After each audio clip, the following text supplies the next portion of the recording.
Yeah, it's a very well-meaning kind of speech, but signifying very little in practice because whatever he had to say about solutions for the Middle East conundrum have been said and explored before from Oslo and even before that, the Fahad plan itself, proposed by the Saudis. But has any American president been this critical of Israel in public before?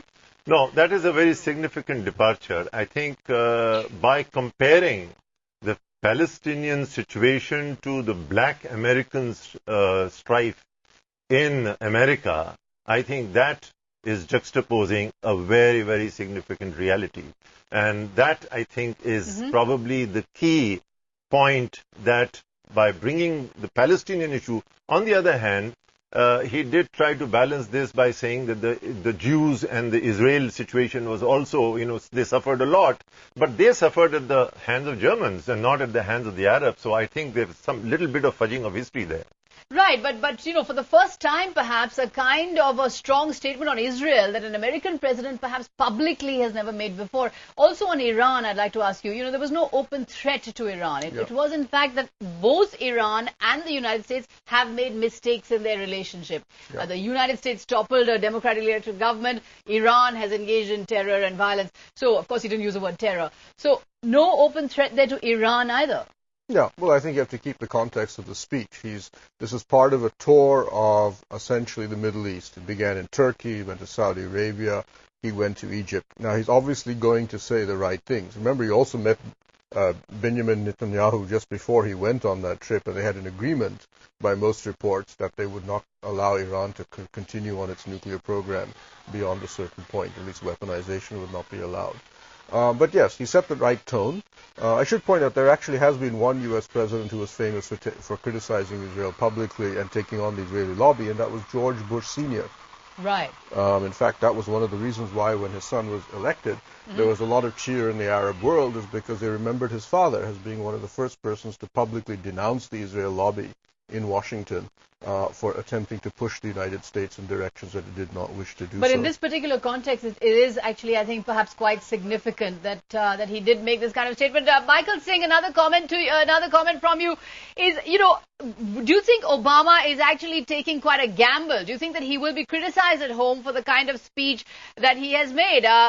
He has not even used the word terrorist or war on terror even once. The strong line on Israel, the not condemning Iran, and also the constant references to the Quran, the constant allusions to the Quran. How do you think this will be received in America?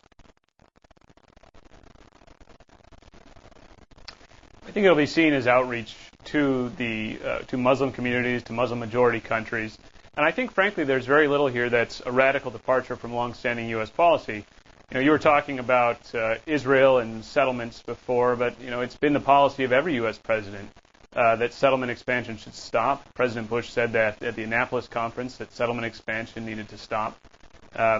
He continued, I think, American policies on Iran and on other issues, and frankly took a big step towards the freedom and democracy agenda which President Bush had set, which he hadn't really done before.